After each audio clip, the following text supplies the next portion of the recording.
autóctones. Adote um missionário e outros.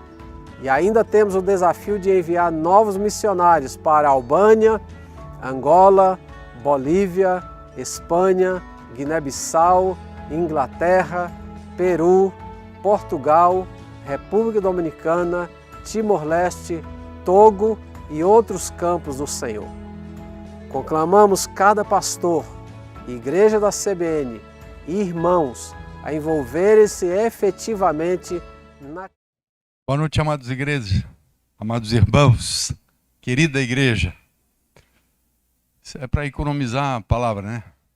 Amados igreja. Queridos irmãos e amada igreja, a graça e a paz do Senhor Jesus. Amém. Eu quero convidar vocês, nós estarmos abrindo a carta do apóstolo Paulo aos Colossenses, no capítulo 1, versículo 22, e vamos ler também o 23. Versículo 22 e versículo 23. Vamos concluir o versículo 22 e vamos discorrer um pouquinho sobre o versículo 23.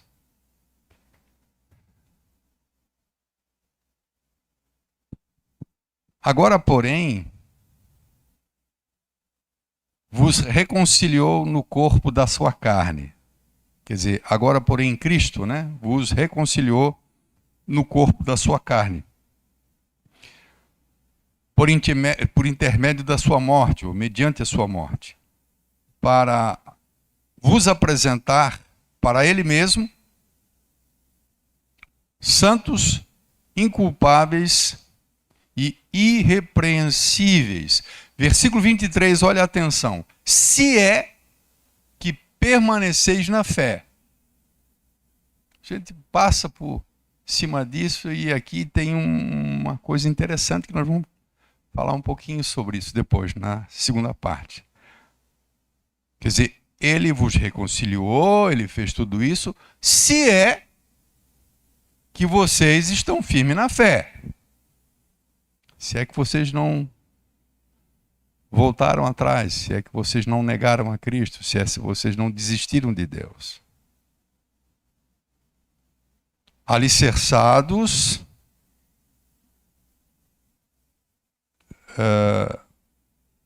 se é que permaneceis firmes na fé, alicerçados e firmes, não vos deixando afastar da esperança do Evangelho. O Evangelho que vocês ouviram e que foi pregado a toda a criatura debaixo do céu, do qual eu, Paulo, me tornei ministro. Semana passada nós falamos sobre o propósito de Cristo ter nos reconciliado, ou antes, Deus ter nos reconciliado com Ele mesmo através de Jesus Cristo. E Paulo disse no versículo 22 que o propósito foi nos apresentar para Ele mesmo na condição de santos, inculpáveis e irrepreensíveis, né? Então, quando nós falamos sobre santos, só para os irmãos se lembrar, nós falamos sobre a palavrinha no original grego que é ágios, que traz sempre um sentido de diferente e de separado. Separado do mundo e diferente do mundo, né? Também vimos a segunda característica que é inculpáveis. Cristo nos apresenta a Deus como inculpáveis. E a palavra que nós apresentamos no grego é amomos, que significa sem mancha, né? Falamos que era a palavra usada para se referir a um animal que era oferecido como sacrifício sem defeito, sem mancha, né? E a mesma palavra o apóstolo Pedro usa também para falar do caráter moral de Cristo, né? O Cordeiro sem defeito. Agora, nós gostaríamos de falar sobre o terceiro ponto dentro dessa abordagem, que é a palavra irrepreensíveis. E a palavra irrepreensíveis, aqui nesse texto, no original grego, a palavra é anenkletos. Acho que a palavra anacleto deve ter alguma ligação com essa raiz? Não sei. Mas a palavra é anencletos, que significa literalmente sem acusação. Sem acusação ou livre de acusação. Olha, Jesus Cristo, ele nos separa, ele nos santifica através do seu Espírito. O seu poder, ele também nos torna inculpáveis, ele carrega sobre si a nossa culpa e agora ele nos torna livre de acusação. Por quê? Através da justificação. É uma doutrina que nós já explicamos, já ensinamos na igreja, alguns anos atrás.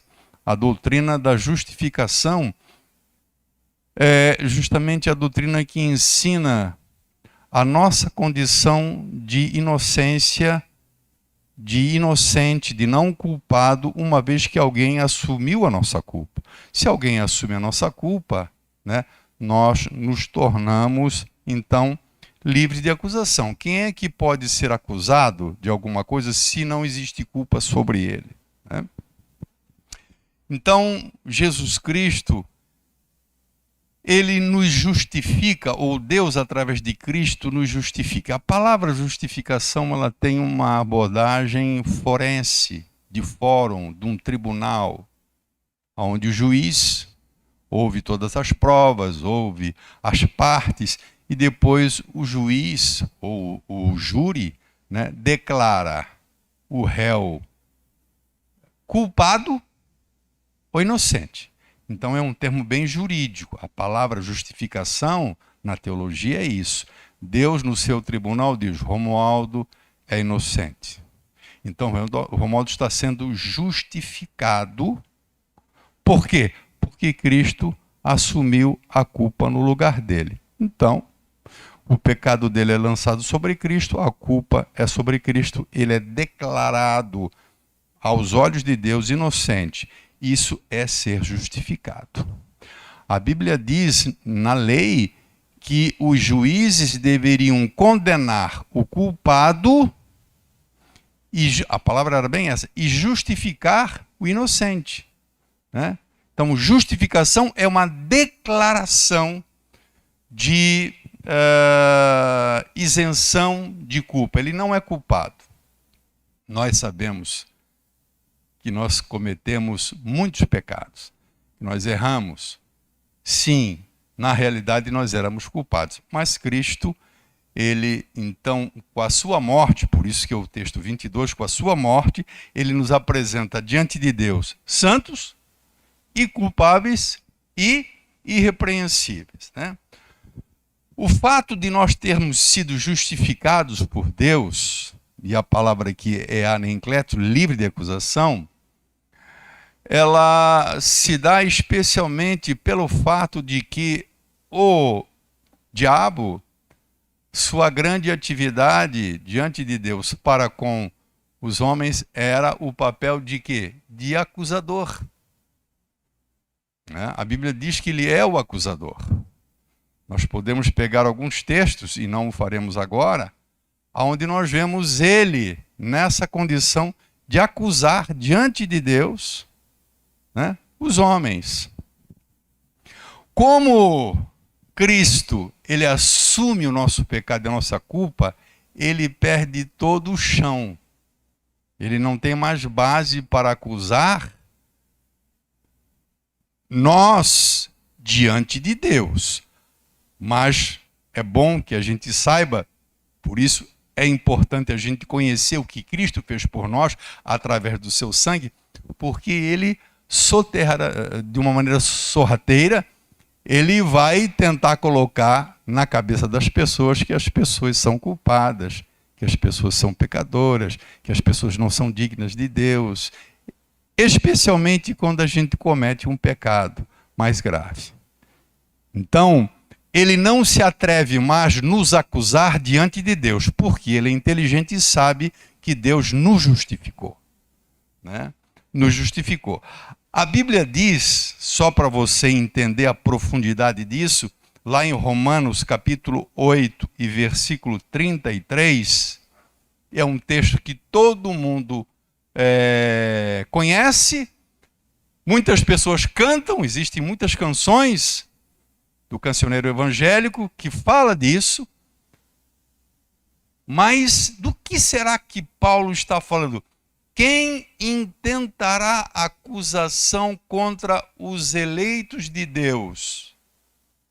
Por que que ninguém intenta acusação contra os eleitos de Deus? Se é Deus quem os... Foi o que eu acabei de falar agora. Pelo fato de Deus nos justificar, mas isso ele está falando no termo espiritual, especialmente o líder, o grande acusador. Quem vai nos acusar? O acusador? Se ele sabe que Deus nos justificou?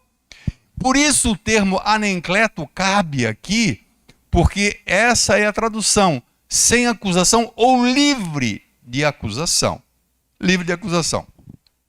Mas como no primeiro caso, no caso da palavra santos ou ágios, na palavra amomos, sem mancha, que era a segunda, né? Inculpáveis, no caso o segundo termo. E aqui também, no caso como irrepreensíveis, muito embora não pese sobre nós culpa, e aí, veja bem, eu insisto nisso, né? Nessa condição de pecado e de condenação à eternidade, para vergonha eterna. Tem a glória eterna e tem a vergonha eterna, né? A condenação eterna. Então, nesse sentido, não pode haver acusação. Ó, esse camarada ele tem que ser condenado e morrer eternamente, perecerá eternamente. Por quê, diz Deus? Não, porque eles cometem pecados. Não, eles não podem ser acusados porque eu justifiquei, porque o pecado deles eu paguei, eu assumi a culpa deles. Mas nós sabemos que a nossa vida, ela também está envolvendo uma relação com este mundo. Então, se aos olhos de Deus, muito embora nós sejamos vistos dessa maneira, como irrepreensíveis ou anencletos, sem acusação ou livre de acusação, isso mais uma vez não nos isenta de vivermos, evidentemente, uma vida, né, que caracterize uma prática de uma vida justa, de uma vida reta, de uma vida irrepreensível. Né?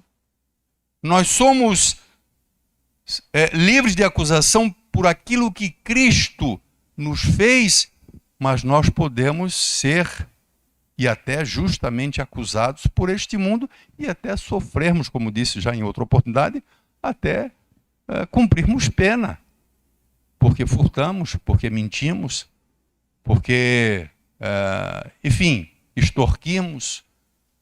Dependendo da situação, nós podemos ser achados nessa condição, muito embora, aos olhos de Deus, por aquilo que Cristo nos fez, não pese mais condenação sobre nós com relação à eternidade. Mas o que Deus requer de nós é que nós sejamos tanto santos, irrepreensíveis e inculpáveis, nos dois sentidos. Por aquilo que Cristo fez por nós, que já é uma realidade, mas pela vida que a gente viva neste mundo, para que efetivamente a gente possa ser, ou seja efetivamente, luz, para que as pessoas olhem para nós e o nome de Deus possa ser glorificado, como diz Jesus Cristo. Jesus Cristo diz que a nossa luz deve brilhar através das nossas boas obras, para que o vosso Pai no céu seja glorificado, seja louvado. Então muitas pessoas glorificam a Deus por aquilo, muitas vezes, que nós manifestamos, e às vezes diretamente a alguém. Se, puxa, Deus foi tão maravilhoso, botou essa pessoa na minha vida para me abençoar, para me ajudar, para me aconselhar, entendeu? Então, esse é o ponto fundamental. Muito embora nós estejamos numa condição privilegiada porque Cristo a conquistou para nós, isso não quer dizer que a gente viva uma maneira relaxada, né? Nos apoiando simplesmente naquilo que Cristo fez, que tem todo o valor, e certamente diante de Deus nós somos santos, irrepreensíveis e inculpáveis. Mas Deus quer que nós sejamos assim. A Bíblia diz que nós devemos brilhar como luzeiros, não é assim que a Bíblia diz? Como luzeiros, num mundo que está ou que jaz no maligno, que está em trevas. Nós podemos citar vários textos aonde o sentido de irrepreensível é esse sentido que eu estou falando, de ter uma vida irrepreensível, de ter uma vida justa, né? De ter uma vida ilibada. Muito bem, esse aí é o propósito que nós vimos, né? O propósito de Deus em nos reconciliar. Nós não somos somente reconciliados para termos uma relação com Deus ou para morarmos na glória. Deus nos reconciliou através de Cristo para que nós sejamos apresentados a Ele por Ele mesmo, como santos, inculpáveis e irrepreensíveis. Mas a atenção hoje, né, o objetivo foi mais concluir que é uma linha de raciocínio que vem desde o princípio. Não sei se vocês perceberam, a linha de raciocínio é uma só. Cristo nos alcançou uma posição, mas nós temos que dar provas na prática que somos assim, né? Não somente por aquilo que Ele conquistou, né? Pelo fato do nosso pecado e a nossa culpa ter sido lançada sobre Ele, mas verdadeiramente nós levamos uma vida segundo a vocação com a qual nós fomos chamados, né? Aí no versículo 23, ele diz assim, ó, se é que vocês estão firmes na fé. Puxa vida, alguém diz, mas pô, então não tem muita segurança aquilo que Paulo falou? Pô, ele diz que Deus nos reconciliou, né, e nos apresenta santos, inculpáveis e irrepreensíveis. E ele diz, se é que vocês permanecem firmes na fé e vocês estão ainda com foco na esperança do Evangelho. O que Paulo está falando? Paulo, ele está dizendo o seguinte, de uma maneira bem simples. Cristo efetivamente vos reconciliou com Deus. A prova de que isso aconteceu, além do fruto do Espírito de uma nova vida, a prova é aquilo que nós chamamos de permanecer, né? Você ficar, como às vezes a gente vê, né, alguém na igreja, quando eu falo igreja, não falo numa igreja, eu digo na fé, né? Porque alguém pode interpretar, não, o pastor está pensando aquela pessoa que sai de uma igreja, não estou falando isso, que sai de uma igreja e vai para outra igreja, não é isso que eu estou me referindo. Eu estou falando de pessoas que desistem da fé, que decaem da fé, né? E muitas vezes não se acerta mais, fica daquele jeito, parte daquele jeito. Então Paulo quer dizer que essa atitude, essa não permanência, né? essa não firmeza, e a palavra correta seria perseverança, é a prova de que não houve essa reconciliação. O sentido do 22 para o 23 é esse, essa ligação é essa. Olha, eu quero dizer para vocês o seguinte, Cristo vos reconciliou assim, assim, assim, assim, assim, e isso é demonstrado na vossa firmeza, na vossa permanência, na vossa perseverança. Agora, evidentemente, se no meio de vós, se essa fosse a palavra, no meio de vós, alguns já saíram, já desistiram, já não estão mais na fé, essas pessoas, evidentemente, não foram efetivamente reconciliadas. Essas pessoas não foram alcançadas. Nós nunca podemos esquecer de uma coisa. A salvação, tem muitas pessoas que pensam em salvação exclusivamente como uma coisa que há de se realizar no porvir. Salvação é uma coisa que acontece agora.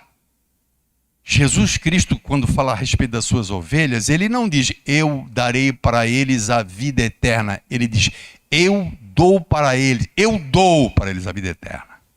Então, a vida eterna já é algo já que nós experimentamos. Então, salvação é algo agora. E uma das características, uma das peculiaridades da salvação é a perseverança. Então, ele deixa bem claro. Porque ele pode estar falando para um grupo, sei lá, de 300 pessoas, 400 pessoas, não sei qual era o número dessa comunidade dos colossenses. Ele disse, claro, ele vos reconciliou, ele vos apresenta para ele mesmo nessas condições, se é que vocês permanecem e vocês estão firmes. Se é que vocês não tiraram os olhos, se é que vocês não perderam a esperança, aquilo que o Evangelho nos promete, a vida eterna, a herança dos santos. Ou seja, eu não posso dizer que seria a grande prova, porque eu acho que existem grandes vestígios, existem grandes provas da nossa salvação. Uma delas, por exemplo, claro que é muito subjetiva, é a testificação do Espírito Santo dentro de nós. É uma prova, para nós pelo menos. Não sei se vocês concordam comigo. A testificação do Espírito Santo ao nosso espírito, que nós somos filhos de Deus, é uma prova. Então, isso alguém pode dizer, puxa, mas pastor, eu não sinto isso. Bom, então é uma coisa que você tem que buscar em Deus. Você tem que realmente buscar em Deus isso aí, porque Paulo diz que essa característica é marcante, a testificação, é o Espírito Santo falando que tu és meu. Eu te remi, eu te comprei. É o Espírito Santo falando ao nosso espírito. Uma outra prova, claro, de que somos salvos, são os frutos. Jesus disse, olha, vocês conhecem uma árvore pelos frutos. O camarada não pode ser salvo e permanecer no pecado, não tem como. Tem alguma coisa errada. Ou pelo menos deliberadamente permanecer afundado no pecado. Tem que haver mudança. Isso é uma prova. Mas Paulo está dizendo, e disso que ele está afirmando, existe uma doutrina que chama-se a perseverança dos santos, ou a perseverança da igreja.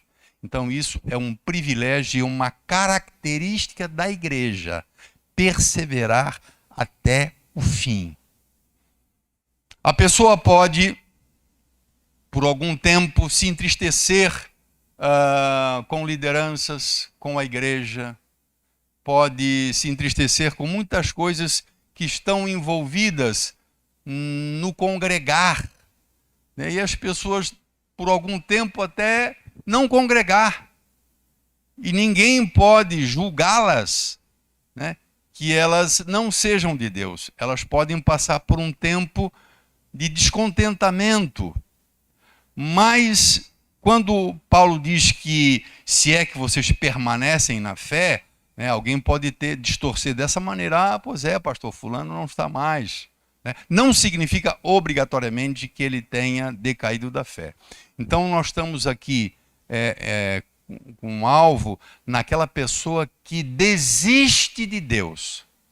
Eu não sei se você conhece alguém que diz, olha cara, isso aí era tudo bobeira, isso era conversa de gente crente, eu caí nessa história, eu vou viver a minha vida, não quero saber desse negócio de Cristo, de igreja. Então, você vê claramente a pessoa renunciar o próprio evangelho, esse negócio de salvação. Então, é isso que Paulo está falando. O fato de eu estar distante da igreja não significa muitos missionários estão sozinhos, isolados em muitos lugares. Estão lá no canto deles, estão pregando o evangelho, não tem uma igreja para congregar, para reunir, mas tem o seu momento devocional, tem a sua oração, leem a palavra. Não estou dizendo com isso que o ideal seja a gente viver dessa maneira, não. O ideal é a gente congregar, evidentemente, estar em comunhão com os irmãos. Isso é bíblico, mais uma coisa que certamente é uma das grandes demonstrações da nossa salvação, é seguramente a nossa perseverança. Quando Paulo fala, se é que permaneceis na fé, ele está falando, se é que vocês são perseverantes, se é que vocês estão firmes. Se lembram daquela palavra que o apóstolo Paulo fala sobre prosseguir para o alvo, acho que é Filipenses, 3 e 13 e 14, né? Eles, olha, de uma coisa eu me esqueço das coisas que ficaram para trás e eu prossigo para o alvo. Né? É aquela pessoa que ele tem os olhos postos em Cristo, na reta de chegada. Então nada faz essa pessoa parar. Essa talvez seja a maior expressão dada por alguém de perseverança, de continuar, de permanecer. Essa é a grande característica ou a grande prova de que efetivamente nós experimentamos o novo nascimento, de que somos salvos, ou nos termos do que nós estamos tratando, de que fomos reconciliados com Deus. Eu quero que você entenda que muitas vezes o estudo se torna repetitivo com esse propósito. Tá? Repetição é didática, irmãos. É estratégia didática. Então, quando você aborda uma vez um ponto, e Deus tinha essa didática para com os seus filhos de Israel, a questão da leitura, de escrever nos umbrais, de memorizar, era para ficar marcado. Né? Então, muitas vezes alguém pode achar que a gente se torna repetitivo e o propósito é esse mesmo. Né? Não existe, e a coisa ela é tão sutil do que nós estamos tratando, porque boa parte de pessoas dentro da igreja, e às vezes até por interpretar mal algum texto, acham que a salvação ela é um prêmio por causa da perseverança. Quando se fala em perseverança, nós somos sutilmente levados a pensar que nós fomos salvos porque nós perseveramos. Isso é sutil. E sutilmente nós estamos sendo heréticos, porque nós estamos dizendo que nós merecemos a salvação. Tipo, eu vou estar na glória porque eu perseverei. E é justamente o contrário. O sentido é o contrário. Como assim, pastor?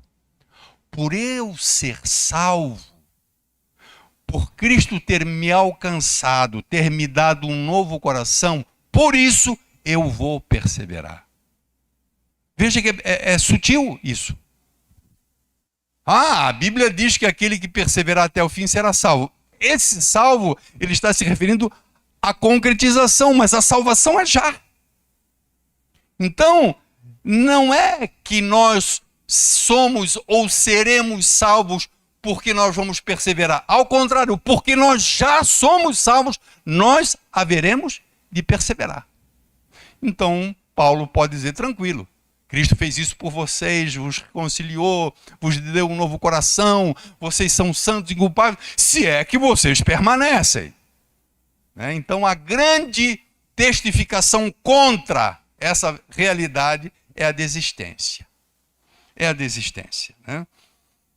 A pessoa que desiste de Cristo, vamos colocar nesses termos, irmão, porque eu não sou louco de falar a pessoa que desiste da igreja, né? A pessoa que desiste, saiu da igreja, isso é um... Não, a pessoa que desiste de Cristo, a pessoa que desiste de Deus, demonstra claramente, é isso que Paulo quer dizer, que ele nunca foi reconciliado. Irmãos, porque não existe como Deus operar um milagre, colocar um novo coração e essa obra ser desfeita, porque ela não foi feita por homem. Essa obra é uma obra que Deus fez, que Cristo fez. É uma obra irreversível.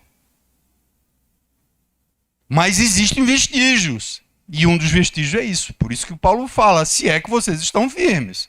Se vocês estão firmes, essa palavra é para vocês. Se algum de vocês já desistiu de Deus, esquece, esse nunca foi reconciliado. Ele pode ter sido levado à igreja por alguns motivos, ele pode ter estado com as pessoas por alguma razão, mas não propriamente por aquilo que Deus, que Cristo fez dentro dele. Eu não sei se todos vocês estavam no domingo. No domingo nós pregamos sobre nova aliança e novo coração, se lembram? É isso, irmão. A nova aliança e o novo coração. E nós colocamos que essa é uma característica dos participantes da nova aliança é que eles recebem já de cara um novo coração inclinado a obedecer a Deus, um novo coração inclinado a perseverar. Isso é privilégio. Perseverança é consequência de salvação, não salvação consequência de perseverança. Tá bom? Eu ouso dizer que esse novo coração a respeito do qual nós falamos no domingo, e tem tudo a ver com o que nós estamos falando agora, porque esse novo coração, ele é perseverante, ele permanece, é um coração de carne, é um coração que se arrepende, é um coração que se submete, se molda a Cristo, né? Seria aquele coração a respeito do qual Cristo falou na parábola do semeador.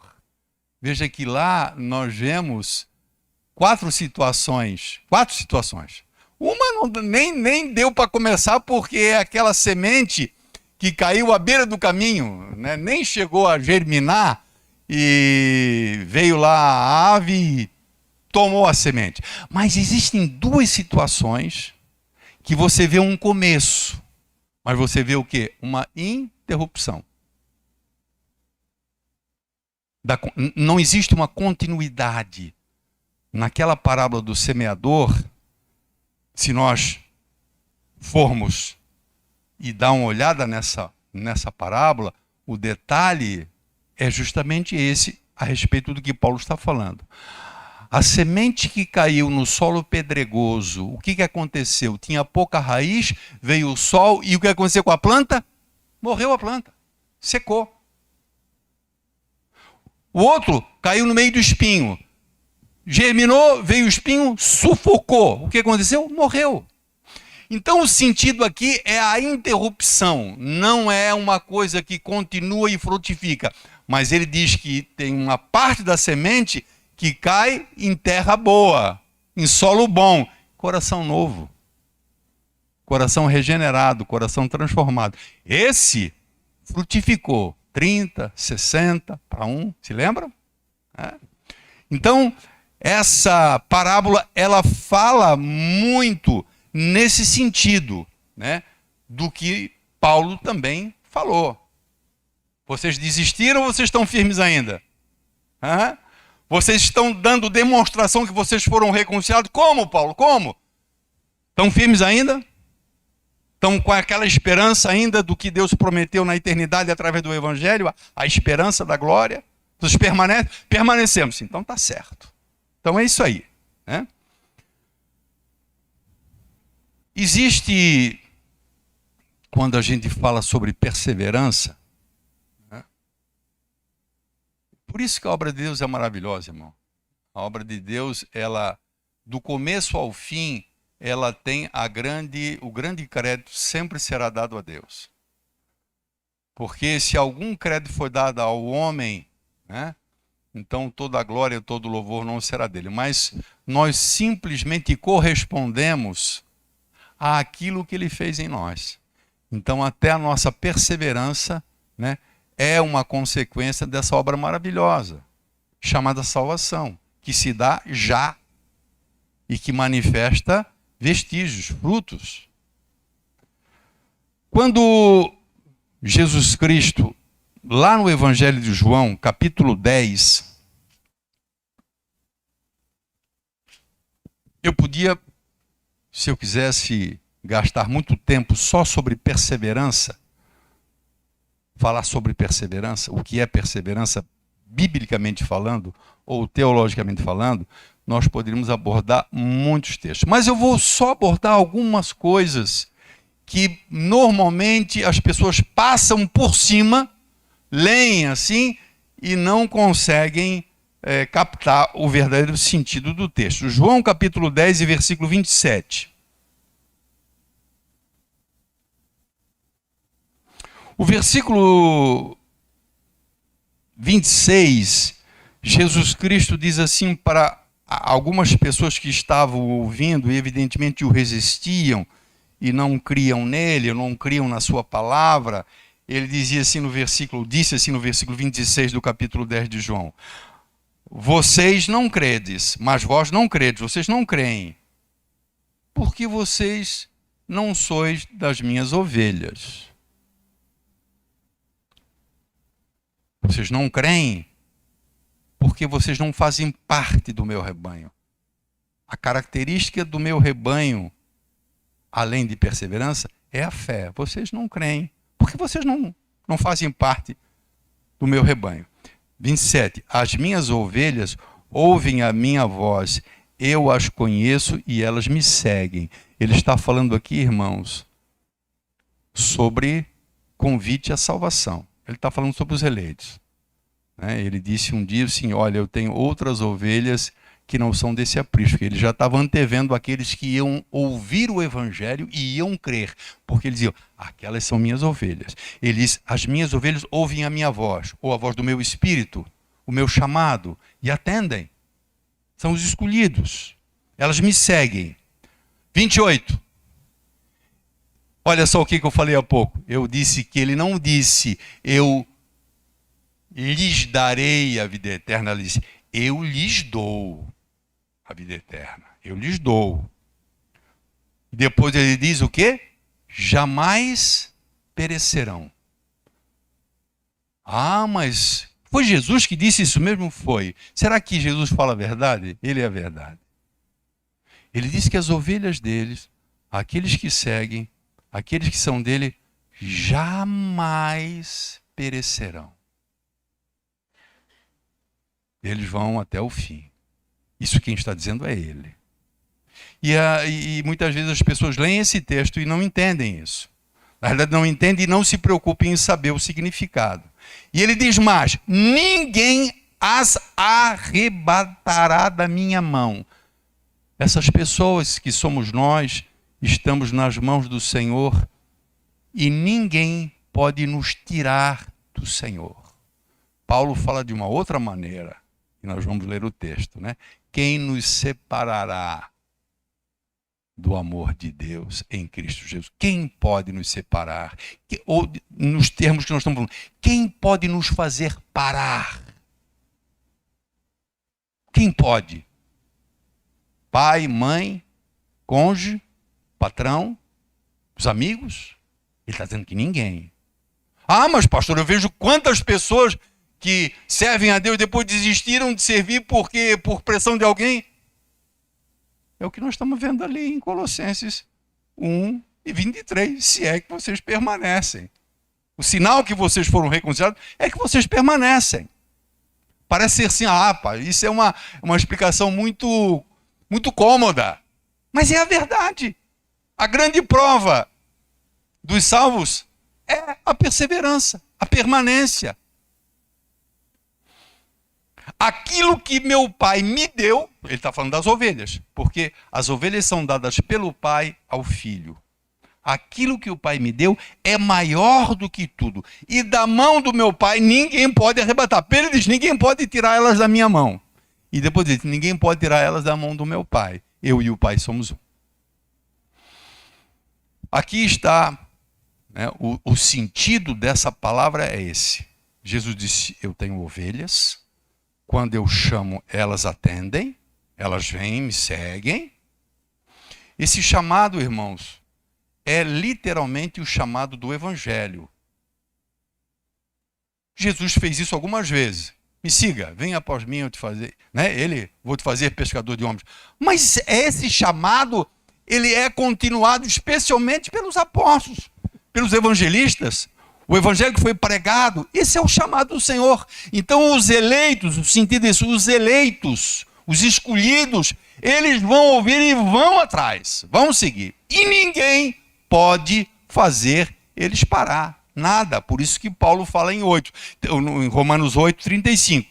Interessante que a gente muitas vezes cita os versículos, cita a palavra de Deus, canta a palavra de Deus, mas no fundo a gente parece que não discerne muito bem o que ele está dizendo ali. Romanos capítulo 8 e versículo de número 35, né? O versículo 35 diz assim, quem pode nos separar de Deus ou de Cristo. Irmãos, presta atenção. Nós estamos ligados a Cristo. Isso você sabe, né? Nós estamos ligados a Cristo. Através do batismo, nós fomos colocados no corpo de Cristo. Nós fazemos parte do corpo de Cristo. Ele é o cabeça. Então nós estamos ligados. Isso é igreja. Não estou falando de igreja batista, igreja de Cristo. Paulo está dizendo que não existe nada que possa tirar fora. Que possa tirar fora uma pessoa que verdadeiramente foi reconciliada, que foi salva, que foi regenerada, que recebeu um novo coração e que está na condição de igreja. Ninguém. Ah, pastor, mas e se vier uma lutinha? E se vier uma luta braba? Quem que pode? Tribulação? Ele está perguntando. Quem pode nos separar? Tribulação? Angústia? Pode? Perseguição? Olha, eu aceito tudo de Deus, menos fome. Se eu passar fome, eu desisto de Deus. Pode acontecer. Paulo está dizendo que os filhos de Deus, nem a fome pode separar. Está entendendo, irmãos? O que é perseverança? Perseverança não é uma qualidade nossa, irmãos. Muitas vezes a gente quer trazer para nós mesmos essa qualidade e dizer, olha, eu sou perseverante, eu tenho firmado, eu tenho lutado, eu tenho passado. Não, irmão, não diga isso, por favor. Isso é um dom que Deus te deu junto com a salvação. Isso faz parte. Isso é dádiva de Deus. Perseverança é dom de Deus. Esse novo coração que nós falamos contempla isso. Os filhos de Deus, os servos de Deus, esses haverão de perseverar. Sim, não tem dúvida. Espada. A igreja do primeiro século, às vezes a gente ouve, né, os testemunhos. Outro dia eu estava conversando com um pastor e nós estávamos falando sobre os países que mais perseguem hoje os cristãos. A Coreia do Norte está em número 1. Outros, China, a gente fala muito de China, China acho que está em 6º, 7º. Outro, Afeganistão, vários países, onde massacram os crentes, destroem igrejas, matam cristãos queimados, ateiam fogo, eles morrem. E esses camaradas, esses irmãos, eles não negam, eles não recuam. Ah, eles são super-homens. Nunca. Não, irmãos. Aquilo dali é dádiva de Deus. Perseverança é algo que Deus coloca em nós. Isso não é característica, não é qualidade nossa. Isso precisa ficar bem claro. Né? Às vezes eu disse, puxa, por que o pastor insiste tanto? Porque normalmente a gente confunde. Eu persevero. Aquele irmão lá, aquele lá não aguenta nunca, não aguenta. E aí eu estou me colocando numa condição que eu não estou, isso não é meu, e eu estou julgando alguém que, na verdade, eu, se não fosse agradecido, eu seria provavelmente igual a ele, ou pior. Perseverança é algo que está nos filhos de Deus, porque Deus concede. Isso faz parte do pacote, Deus me perdoe de usar esse termo, do pacote chamado reconciliação, que nos faz ser santos, irrepreensíveis, inculpáveis e nos faz perseverar. Agora, se não perseveramos, é porque não fomos reconciliados, é porque não nascemos de novo, é porque não ganhamos um novo coração. Não existe perseverança em nós. Perseverança faz parte daquilo que Deus nos dá. Amém? O apóstolo Paulo fala aos Filipenses, um dos textos que eu mais gosto de falar. Aqui nós estamos falando sobre, evidentemente, quando a gente fala em Filipenses 1 e 6, a gente fala sobre santificação, é o processo de aperfeiçoamento. Mas ora essa, quem que vai ser aperfeiçoado senão aquele que persevera? Não é verdade? Quem é que são os aperfeiçoados? Quem é que são lapidados com o passar do tempo até a volta de Jesus Cristo? Quem é? São aqueles que estão firmes, estão de pé, estão na luta, que não negam o Senhor. Estes são aperfeiçoados. E Paulo diz aos Filipenses que Deus ele iniciou uma obra maravilhosa quando nos chamou, quando nos justificou, quando colocou dentro de nós o seu Espírito, quando nos deu um novo coração, mudou a nossa inclinação para o bem e não para o pecado. E para aí, não, ele continua. Ele inicia e ele mesmo aperfeiçoará essa boa obra que um dia ele iniciou em nós. João tem uma palavra que normalmente as epístolas de João elas não são muito lidas, né? Eu quero que você abra comigo juntamente 1 João capítulo 2, lá no final da Bíblia, 1 João capítulo 2,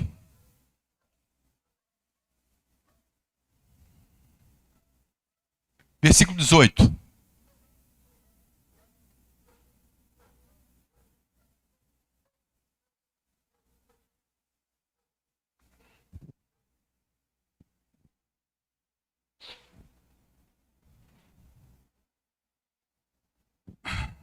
Filhinhos,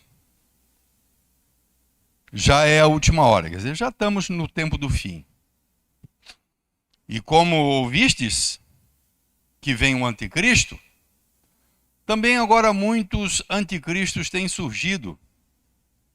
Pelo que discernimos, pelo que concluímos, pelo que conhecemos, que já é chegada a última hora. Versículo 19. Ele está falando dessas pessoas, o João. Ele diz, eles saíram do nosso meio. Eles nos deixaram. Eles não comungam mais da nossa fé. Eles não compartilham mais com aquilo que nós cremos. Eles saíram do nosso meio. Entretanto, olha só, irmãos, eles não eram dos nossos. Desistiram. E aí alguém chega a criticar a própria Bíblia. Eu já ouvi isso. Mas aí é uma desculpa muito cômoda, né? Pelo fato de ter desistido, então não era. É isso que a Bíblia diz. A prova de que não eram é que desistiram. É o que ele está dizendo aqui em 1 João capítulo 2. Eles saíram do nosso meio, entretanto eles não eram dos nossos. Por quê? Porque se eles tivessem sido dos nossos, eles teriam o quê? Permanecido. Pô, João, como é que tu sabe disso? Alguém perguntaria, né? Que garantia você tem que a pessoa vai permanecer firme na fé em Deus? Deus garante. Deus coloca dentro de vocês perseverança. Vocês vão até o fim. Você pode até não permanecer na Filadélfia. Você pode até não permanecer numa igreja dessa cidade. Você pode ir para outro lugar. Mas você jamais vai desistir de Deus. Você jamais vai desistir de Cristo. Ele está se referindo aqui, eu enfatizo isso, irmão, porque às vezes alguém pode interpretar mal, né? O pastor está dando uma indireta para aquelas pessoas que saíram da igreja. Claro que não, meu. Longe disso, não é isso que eu estou falando. Eu estou falando de pessoas que desistiram de Cristo. Pessoas que desistiram da fé. Ele está falando sobre isso. Abandonaram a fé. Deram as costas para Deus. Eles saíram porque eles não eram Deus. Bom, mas eles tiveram 2 anos, João. 3 anos eles ficaram na igreja, pregaram na igreja, participaram de louvor. E aí? Que garantia nós tínhamos que eles eram? Nenhuma. Agora eles deram a prova que não eram. Porque se eles fossem dos nossos, eles não teriam saído. É isso que ele está dizendo. Todavia, eles se foram. Para quê? Para que ficasse evidente, para que ficasse manifesto que nenhum deles é dos nossos. Ele não está falando aqui de membresia. Ele não está falando aqui de membro da igreja do apóstolo João, lá de Jerusalém ou de Éfeso. Não. Ele não é dos nossos. Ele não é dos nossos. Ele não é um dos aliançados. Ele não é um dos reconciliados. Porque eles não permaneceram na fé. É isso que ele está dizendo. Na verdade, quem nos sustenta e não nos deixa cair e nos leva até o fim é Deus, irmão. Essa perseverança não é simplesmente uma energia que Deus coloca em nós e que nos faz permanecer e não desistir. O próprio Deus, ele nos guarda, ele nos protege para que a gente possa continuar. E a Bíblia fala isso? A Bíblia fala isso. O último livro antes do Apocalipse, que na realidade é o livro de Judas, Judas no versículo 24, bem no final, para quem não sabe, esse Judas muito seguramente era irmão sanguíneo de Jesus. Irmão de Tiago, que era irmão de Jesus também. Né? A Bíblia fala no Novo Testamento em 2 Tiagos como liderança. Tiago, que era o irmão de João, que foi decapitado por Herodes, mas depois lá, quando Paulo fala, falei com Cefas, com Tiago, irmão do Senhor, é Tiago. E o Tiago é irmão desse Judas aqui, que era irmão de Jesus. Né? Um daqueles que não acreditavam no próprio irmão, e depois se converteu. Né? Judas, próprio Judas. E Judas diz o seguinte, lá no versículo 24, quando ele faz o final, né, o encerramento da sua carta, ele vai glorificar a Deus, ele fala do grande poder que Deus manifesta em nós, nos capacitando a ir até o fim. Nós não vamos sozinhos, irmão. Eu volto sempre ao mesmo ponto. Né? Eu estou de pé, eu estou perseverando porque eu sou firme, porque eu decidi que eu não vou desistir. Não, irmão. O Judas diz que é Deus que nos leva. Olha só, ora, aquele, ou para aquele, falando a respeito de Deus, que é poderoso para vos guardar de tropeços. Irmãos, não somente de desistir, até de tropeços. Ele está dizendo que Deus é que nos guarda, é que nos leva. Né? Esse tropeço aqui, talvez ele estivesse em mente um tropeço tal que fizesse a pessoa se desviar, a pessoa desviar para sempre, desistir. Não. Ele leva. Né? Ele é poderoso para vos guardar de tropeços. Para quê? Para vos apresentar. Olha lá, Cristo diz que ele nos reconciliou para apresentar a si mesmo, santos, inculpáveis e repreensíveis. Olha só, para vos apresentar com exultação, imaculados, para vos apresentar naquele grande dia. Então, está falando de quê? De caminhada, de jornada, de carreira. Ele é poderoso para fazer com que vocês cheguem até o final. É isso que ele está dizendo. Para vos apresentar com exultação, imaculados, sem mancha, diante da sua glória. Então ele é poderoso para nos levar até o final. Pedro diz a mesma coisa, irmão. Que é Deus que nos guarda, é Deus que nos faz perseverar. Então não dá para separar, irmão. Reconciliação, salvação, regeneração, de perseverança, não tem, porque isso está junto. Acho que dá para entender o que o pastor está dizendo, né? Pelo amor de Deus. O meu martelar, irmão, é em cima da transição do 22 para o 23, lá de 1 Colossenses. Os reconciliou para fazer, se é que vocês permanecem na fé. Porque essa é a evidência. Por isso a gente está falando tanto sobre perseverança. O último texto em 1 Pedro, capítulo 1, e nós encerramos. 9:20. Tudo certo aí, Thay? Tudo beleza? Acordada? Amém. Isso tudo não é fácil, né, irmão? Tudo é maçante, né? Mas é o que faz, é o que ensina, né? Ensina. Declarar poesia é muito bom, né? Dar umas rodopiadas é maravilhoso, dar uns berros, dar uns gritos, né? Sapatear é bom. Mas isso não acrescenta nada, né? Bom é aprender.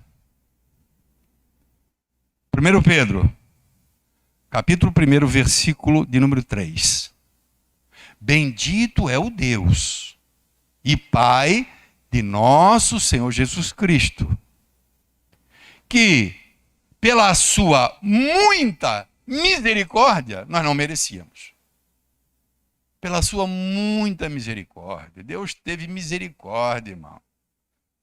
Foi a graça de Deus, não merecíamos. Pela sua muita misericórdia, nos regenerou. Nos deu vida em Cristo. Nos fez nascer de novo. Nos colocou um novo coração. Para quê? Para uma viva esperança. Então, irmãos, quem está em Cristo regenerado, ele tem uma esperança. Ele faz como Paulo, prossigo para o alvo. Já desfruta aqui já a vida eterna, já desfruta da paz do Espírito Santo, da alegria do Espírito Santo, mas ele persevera, porque os olhos dele estão postos lá na frente, para uma viva esperança. Mediante a ressurreição de Jesus Cristo, a grande prova daquilo que está reservado à vida eterna foi a própria ressurreição do Senhor. O grande exemplo daquilo que Deus vai fazer em nós, ele também fez isso em Cristo. Cristo é a premissa dos mortos. Para uma herança lá, incorruptível, sem mácula, reservada nos céus. Então ele nos regenera aqui para nós estarmos atrás daquilo, caminhando aqui, mas enquanto não chegar lá, nós não tomamos a posse, né? Então perseveramos. Então permanecemos. Vocês, versículo 5, vocês são guardados. Vocês são guardados.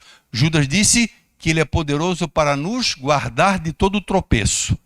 Ele usa o mesmo termo aqui. Vocês são guardados pelo poder de Deus, mediante a fé. Para quê? Para que vocês são guardados? Para a salvação preparada que vai se revelar no último tempo, para a consumação. Então somos salvos já, mas nós podemos tropeçar, nós podemos cair. Então Deus é como se Deus nos levasse assim, vamos até o fim. E aí vem a luta, aí vem a prova, aí vem a enfermidade, e aí vem a perseguição. Vamos até o fim. Isso é ser guardado pelo poder de Deus, para chegarmos àquilo, ou para, com foco naquilo que Deus preparou, reservou, e que vai efetivamente se consumar, que vai se concretizar. Por isso a necessidade da perseverança, né? E essa perseverança, quem nos dá é Deus. Deus é ele que nos concede, fazendo com que nós prossigamos para o alvo. Eu acho que esse é o melhor texto para expressar essa atitude do verdadeiro crente, daquele que é reconciliado. Ele prossegue para o alvo, irmãos. Ele não para nunca. Ele não desiste. Eu sei que Deus tem preparado para mim. Eu sei o que está reservado para mim. Eu sei o que ele fez por mim. Eu sei o que ele colocou dentro de mim. Então eu não paro. Amém? Ficamos de pé em nome de Jesus.